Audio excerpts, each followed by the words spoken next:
के उनसे हम जानने की कोशिश करते हैं कि इतना धूप में आकर यहाँ कर क्या रहे हैं। तो चलिए उनसे जानने की कोशिश करते हैं, क्योंकि लोगों की राय लेना बहुत ज़रूरी है और हमारे झारखंड को बचाना है तो लोगों की राय से ही बच सकती है।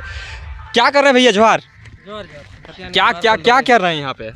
बस टाइगर जयराम दा का प्रतीक्षा कर रहे हैं कि कब आएंगे। और हम हमारा मतलब जयराम भैया का फैन है आप? बिल्कुल, सब कोई यहाँ पर सभी कोई फैन है और फैन होना भी चाहिए, क्योंकि झारखंड को मतलब जगाने का काम किए हैं। अच्छा, आपसे सवाल मैं पूछना चाहूँगा जयराम भैया से रिलेटेड, क्योंकि झारखंड की दुर्दशा कुछ इस लायक है जो मुझे पूछना फर्ज बनता है। एक्चुअली जयराम भैया को आप जानते हैं कि हर एक जगह पे सभा करते हैं, सभा करने के बाद लोगों का मतलब भाव को अपने तरफ अट्रैक्ट करते हैं, उसके बातों पे ये दम है। तो क्या लगता है कि झारखंड में जिस तरह से अभी राजनीतिक दल चाहे तो नेता मंत्री आ रहे हैं वो हमारे लिए सही काम नहीं कर रहे हैं, लोगों का कहना है, आपका क्या कहना है? मेरा कहना है कि जयराम दा जो भी बोल रहे हैं वो अपने दिल से, जुबान से और जो भी शिक्षा प्राप्त किए हैं वो उससे प्राप्त अनुभवों से, वो सच्चे अपने मतलब अंतरात्मा से बोल रहे हैं, जो कि सही होता है। तो जैसे कि हम लोग मतलब पिक्चर सिनेमा वगैरह में देखते हैं तो सबसे एक हिट पिक्चर का नाम जो कि सभी को आप लोग देखे होंगे, दिलवाले में एक बहुत ही मशहूर डायलॉग था कि हमें तो अपनों ने लूटा, गैरों में कहाँ दम था, मेरी कश्ती थी डूबी वहाँ जहाँ पानी कम था। तो यहाँ पर जैसा कि अभी झारखंड का हालत है तो यहाँ पर बिल्कुल वैसा ही स्थिति दिख रही है कि हमें अपनों ने ही लूट रखा है, बाकी कोई बाहरी किसी का दम नहीं है। क्योंकि हम लोग आदिवासी मूलवासी जितना है यहाँ पर झारखंड के, वो मतलब अगर चाहे तो कोई भी बाहरी यहाँ पर हमें गुलाम नहीं बना सकता। लेकिन स्थिति उस तरह का बनी हुई है जो कि अंग्रेज़ों के शासन में अंग्रेज लोग जैसे हिंदू मुस्लिम के नाम पर लड़ा के हम लोग को बांट के हम लोग गुलाम बना के रखे थे 200 साल तक। उससे पहले हम लोग 400 साल मुगल शासन में गुलाम बने थे। तो इसी तरह का गुलामी अभी आज़ादी के बाद भी हमारा देखने को मिल रही है। और उसके बाद झारखंड अलग होने के बाद भी ये बिहार यूपी वाले या जो भी बाहरी यहाँ पर राज कर रहे हैं तो उनका राज हम लोग पर इसी तरह का चल रहा है और शायद आगे भी चलता रहेगा अगर हम लोग जागरूक नहीं हुए तो उसी जागरूकता को लाने के लिए जयराम दा हमारे बीच आने की कोशिश कर रहे हैं। फिर जरूर मैं बातें करूँगा, यहीं पे रहिएगा।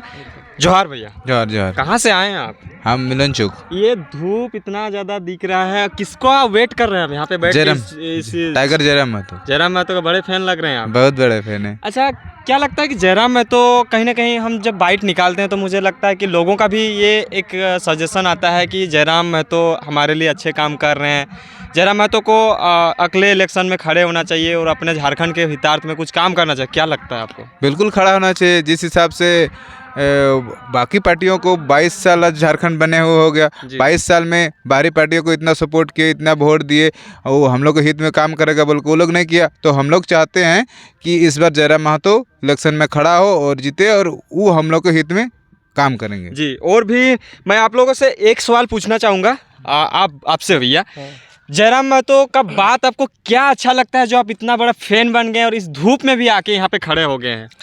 जयराम महतो हम सभी का दिल में जो चल रहा होता है उसको वो मतलब प्रकट करने का काम करते हैं। ऐसा पहले कभी नहीं हुआ जो कि हम लोग का दिल में कुछ रहता है और नेता कुछ अलग बोल के चल जाता है।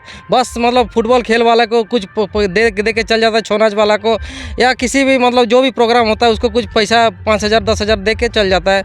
उसी में आदमी खुश हो जाता है कि हाँ चलिए वो नेता आया था, कुछ भी भाषण दे के चल गए। लेकिन ये हम लोग का मतलब देश दुनिया या झारखंड राज्य के लिए मतलब हर चीज़ के लिए मतलब एक जागरण का काम कर रहे हैं, जो कि हम लोग शिक्षा मतलब किताबी शिक्षा जो होता है वो मतलब ज़मीन पे इम्प्लीमेंट नहीं होता, लागू नहीं होता है। तो किताबी शिक्षा को मतलब ज़मीन के साथ जोड़ने का काम कर रहे हैं और उसी से मतलब एक जैसे साक्षर आदमी, एक शिक्षित आदमी का सोच कैसा होना चाहिए वो उनमें झलक रहा है। वो दर्पण की तरह से मतलब उनका बातों में दिखता है, जिसके चलते सभी को अच्छा लगता है और उनकी तरफ खींचे आते हैं। यही उनका आकर्षण है, यही उनका राज है जी।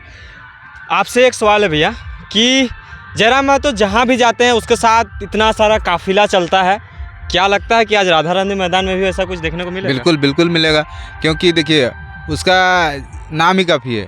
टाइगर बोले तो नाम ही काफ़ी है। वो जहाँ जाएंगे वहाँ भीड़ तो होना ही है। अभी तो आना स्टार्ट हुआ है, अब देखिए इसके बाद लाखों की संख्या में भीड़ है। झारखंड में कुछ ऐसे भी लोग हैं जिनको अभी भी उस चीज़ का नॉलेज नहीं है कि हमारा झारखंड किस हाल में है, किस हाल में ले जाना है। तो उस चीज़ों के लिए लोगों को क्या होगा, कैसे करें कि हम लोग का झारखंड का लोग सुधर जाएं और उस जो नॉलेज एक मानसिकता होती है वो बढ़ पाए, कैसे करना पड़ेगा? कैसे करना पड़ेगा? हम तो यही बोलेंगे कि जहाँ जहाँ जयराम दा का भाषण होता है, या तो यूट्यूब में देखिए या फिर फेसबुक में देखिए, जहाँ से मिलता है आप जयराम दा का वीडियो देखिए, वहाँ से आपको बहुत सारा चीज़ मिलेगा और वहाँ से सीखने को मिलेगा। और आप उसमें अगर जयराम दा का सभा में नहीं पहुँच पाते हैं तो वीडियो देख के भी पहुँच सकते हैं। जी जी जी। एक सवाल है भैया आपसे कि जयराम महतो कहीं ना कहीं एक चर्चित चेहरा बन चुका है, बिल्कुल तो 2024 में उसको आना चाहिए क्या? बिल्कुल आना चाहिए, क्योंकि पक्ष और विपक्ष जो भी है यहाँ पर जो सब एक ही काम कर रहे हैं, बस झारखंड को लूटने का काम कर रहे हैं। इसीलिए अभी जो स्थिति है, विपक्ष भी लगभग चुपचाप है, वो भी झारखंड की स्थिति के लिए कोई भी संवेदनशील नहीं लग रहा है। तो इसीलिए हमारा एक ही आवाज़ होना चाहिए, जयराम महतो, और जयराम महतो ही हमारा कल्याण कर सकते हैं। और उन्हीं के दिशा निर्देश पे बाकी एक युवा पीढ़ी को भी यहाँ पर मौका मिलना चाहिए। ऐसा नहीं कि जो भी मतलब चलते आ रहा बूढ़ा बुजुर्ग वही लोग चला रहे हैं। एक बात आप पूरा झारखंड में जयराम महतो को देख के रखें, ऐसा जयराम महतो और घर से क्यों नहीं निकल रहा है? बिल्कुल, क्योंकि लोगों का ये सोच होता है कि हर घर से भगत सिंह निकले, लेकिन मेरे घर से नहीं। इस तरह का लोग चेंजेस कैसे होगा? हाँ बिल्कुल, तो वही चेंज लाना है हमें, क्योंकि जो भी हम लोग पढ़ते हैं, पढ़ाई लिखाई अलग जगह है, पोथी पढ़ी पढ़ी जग मुआ पंडित भया न कोई, ढाई अखर प्रेम के पढ़े सो पंडित होए। तो इसीलिए अगर पढ़ने का ज़्यादा ज़रूरत नहीं है, इसीलिए शायद इलेक्शन में भी उसका मतलब जो भी क्राइटेरिया में लिखा हुआ है एलिजिबिलिटी में, इलेक्शन में खड़ा होने के लिए कहीं शिक्षा का स्तर को देखा नहीं गया है कि नहीं आप ग्रेजुएट होना ही चाहिए या PhD होना चाहिए, PG होना चाहिए। लेकिन ऐसा देखा जा रहा है कि निरक्षर लोग को अगर हम लोग चुनते हैं तो वो लोग कहीं ना कहीं हम लोग के साथ नाइंसाफ़ी कर रहे हैं।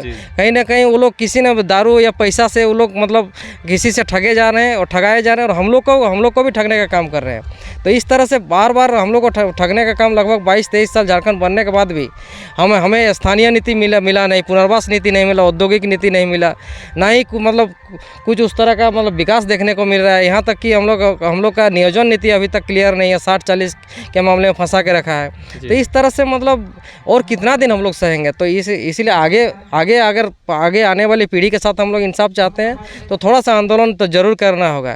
तो उसी के लिए हम लोग सभी आए हुए हैं और सभी को आगे बढ़ना भी जरूरी है। जी जी। और देखिए झारखंडी एक क्रांतिकारी बेटा निकल के आया है, उसका सहयोग हर कोई करना चाहिए। लेकिन कहीं कहीं देखने को मिलता है कि सिर्फ पार्टी पॉलिटिक्स में घुस जाने के बाद 200-300 दारू हंडिया में बिक जाते हैं। तो ये क्या नीति नियम क्या चल रहा है? नीति नियम देखिए, इसमें बात यह है कि आपको पहले जयराम दा नहीं थे, तो फिर ऑब्वियसली कुछ हर कोई आदमी गांव देहात में वो लोग दारू हड़िया में मतलब देके अपना पार्टी कर लेता था। फिर अभी धीरे धीरे जयराम दा, शुरू में तो नहीं था इतना आदमी जयराम दा के पीछे, लेकिन धीरे धीरे अभी बहुत आदमी आना शुरू हो गया और जागरूक भी हो रहा है और समझ भी रहा है कि हम लोग के साथ गलत हो रहा है, गलत का हम विरोध करेंगे। सही और गलत का पहचान मतलब आदमी को हाँ एकदम बिल्कुल मिल रहा है।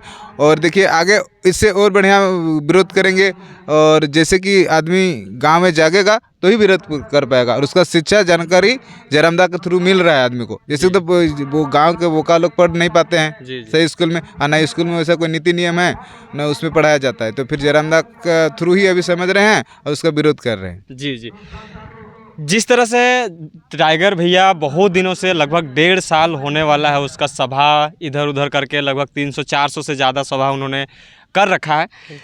तो इस सभा के माध्यम से लोगों तक क्या संदेश, वो सबसे पहला संदेश क्या पहुंचाता है, और लोगों में ये चीज़ मोटिवेट के तौर पर काम आ रहा है कि नहीं, आपको क्या लगता है? बिल्कुल काम आ रहा है, क्योंकि शुरुआत में इतनी भीड़ नहीं होती थी और इतना अच्छा प्रोग्राम भी नहीं होता था। बस यूट्यूब में बाकी आदमी देखता था, लाइव देखता था, लेकिन उसको इम्प्लीमेंट कहीं ना कहीं आजकल वो ज़मीन में भी दिख रहा है। मतलब आंदोलन लोग ज़मीन में भी कर रहे हैं। ये जो बालू पत्थर चले, जल जंगल ज़मीन की लड़ाई, ये मतलब असलियत में भी दिख रही, वास्तविकता के धरातल में भी दिखती हुई प्रतीत हो रही है। तो लगता है कि 2024 तक बहुत सारा कुछ परिवर्तन आने का आसार है, और उसी के चलते हम लोग भी मतलब एक क्रांतिकारी के रूप में हम लोग भी शामिल हुए हैं। तो ये क्रांति मतलब निश्चय एक विद्रोह और मतलब एक नया परिवर्तन की शुरुआत होना चाहिए, पुनर्जागरण की शुरुआत होना चाहिए। तो बिल्कुल ये आपका परिचय भैया? मेरा परिचय वशिष्ठ नारायण महतो। ये मैं भी जल जंगल ज़मीन से ही जुड़ा हुआ हूँ और जल जंगल ज़मीन से जुड़े एक विभाग में भी कार्यरत हूँ। तो इसीलिए चूंकि हम लोग का विभाग भी वो जल जंगल ज़मीन से जुड़ा हुआ है और उसके संरक्षण के लिए जुड़ा हुआ है, और वहाँ पर भी देखते हैं कि नहीं मतलब कहीं ना कहीं हम बाहरी अफसरों के मतलब गुलामी का काम करते हैं। वो जो मतलब जिस तरह से लूटपाट कर रहे हैं, पहले से लूटपाट चलते आ रहा है, कहीं ना कहीं उसी सिस्टम का हम लोग एक हिस्सा बन जाते हैं। इस टॉपिक पे बात करेंगे। आपका परिचय भैया? बहुत सारा क्वेश्चन मैंने आपको पूछ लिया। मेरा नाम बंशीधर महतो। जी। जयराम भैया का जो कुछ भी बातें था मैंने इन लोगों से शेयर किया, साझा किया। हालांकि सब कुछ एक अच्छा बेनिफिट मिला, अच्छा साथ मिला, सहयोग मिला। जो भी क्वेश्चंस था उसका मैंने सही से निकाला। जो कुछ भी है आगे की जानकारी के लिए बने रहें। जोहार, नमस्कार।